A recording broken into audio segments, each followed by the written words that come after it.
We're now going to look at perpendicular lines. So again, we're going to demonstrate these by plotting two different straight lines on the same x and y axes. So first of all, we're going to plot the straight line y equals 3x plus 4. So again, rule your table, select 3x values. I've chosen -3, 0 and 3. And then we're going to sub them into the straight line equation to work out the corresponding y values. So we're going to show our working out when we're getting the first y value. So we have y equals 3. I'm just copying out the equation. Then replace x with -3. So we put the -3 in brackets. We're subbing in a number that's negative and that has a coefficient. Copy down your +4. There's no powers, there's no brackets with more than one term, so we do our multiplying. So we look for a term in the original equation or formula. Y is a term, but that's what we're finding. 3x is a term, so those are being multiplied. 3 and then the -3 in brackets. So that's going to give us -9. And then copy down your +4. Now do our adding. -9 plus 4 is going to give us -5. And that is going to be our first y value in the table, -5. Do the same now for 0, so sub 0 in for x, and again we're just doing it mentally now, so 3 times nothing is nothing, plus 4 is just 4.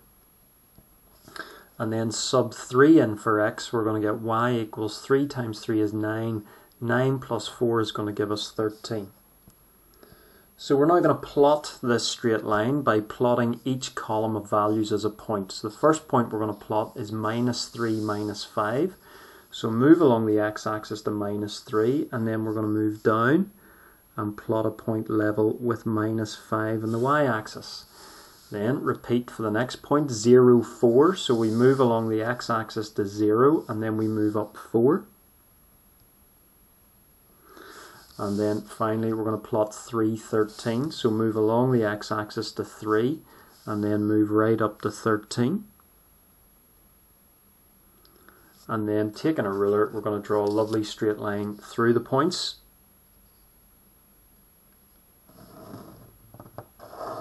And then we'll label the straight line. So that was the straight line y equals 3x plus 4. Okay, so we're now going to plot this other straight line.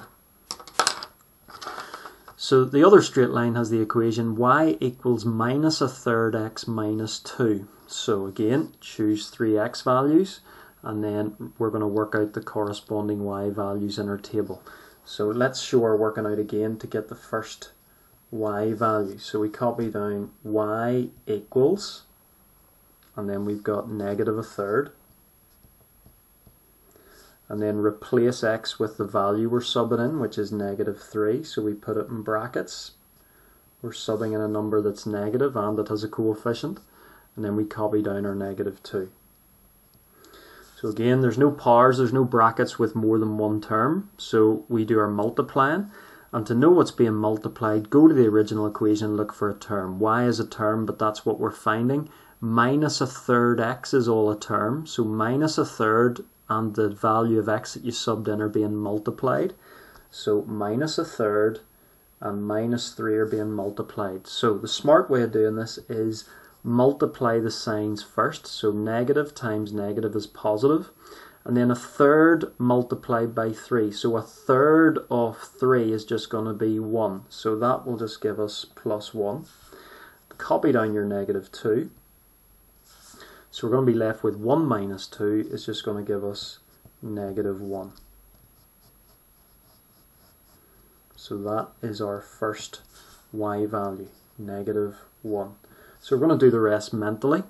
So we're going to chuck in 0 now into the straight line equation. So we've got y equals -1/3 times 0 is just 0. So we're just left with -2. And then we're going to chuck x's 3 in. So we've got -1/3 times 3. So sort the sign out first. A minus multiplied by a positive is a minus. and then a third multiplied by 3. A third of 3 is just 1, so we're left with minus 1. Minus 1 subtract 2 is going to give us minus 3. And that's our final y coordinate. So again, we're going to plot each column of values here as a point and then plot the straight line that represents this equation. So first point is minus 3 minus 1. So we go along the x-axis to minus 3 and then down 1. Next point, 0 minus 2. So along the x-axis to nothing and down to minus 2. Our third point is 3 minus 3 along the x-axis to 3 and then down to negative 3. So we're there. And then again, grab a ruler, rule a lovely straight line through the 3 points, beyond them in either direction. So that's our straight line, y equals minus a third x minus 2. Now, what you're going to notice about these two straight lines that we plotted is that they're perpendicular to each other. In other words, the angle between them is 90 degrees. So if you look at the point where the two lines cross each other, that little angle in there is 90 degrees. In fact, all the angles between the lines at that point would be 90.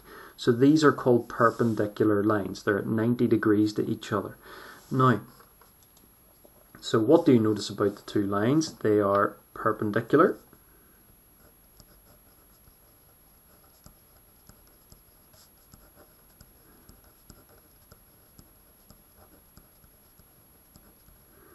In other words, they are at 90 degrees to each other.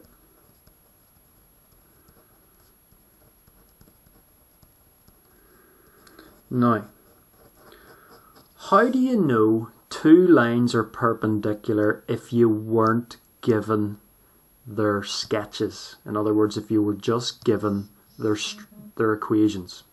Okay, so I'll repeat. How would you know two lines are perpendicular if you were just given their equations? Well, what you would do is you would look at the gradient of each equation. So if I put a box around the gradient of the top equation, the gradient of the top one is 3, and the gradient of the bottom equation is minus a third. Now, what you do is, to show they're perpendicular without drawing a sketch or without plotting them, is take the gradient of one of the two lines, flip it upside down. So for example, if I go to this straight line here and identify the gradient as 3, if I flip that gradient upside down, in other words flip its numerator and denominator, I'm going to get a third, because that's 3 over 1. So if you flip it upside down, you're going to get a third, and then change its sign.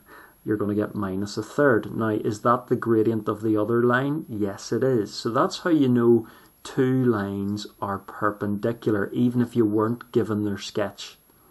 So I'll repeat. Go to the gradient of one of the two lines, flip the gradient upside down, and then change its sign. If you get the gradient of the other line, then they're perpendicular. Let's go to the bottom line here. Let's take this gradient, minus a third. Let's flip it upside down, so that will give you minus 3 over 1, which is just minus 3. And then change its sign, it will become positive 3, which is what the other one is. So in summary, if we know the gradient of one perpendicular line, we can find the gradient of the other perpendicular line by flipping its numerator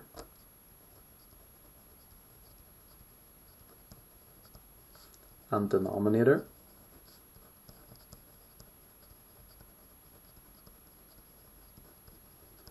and then change its sign.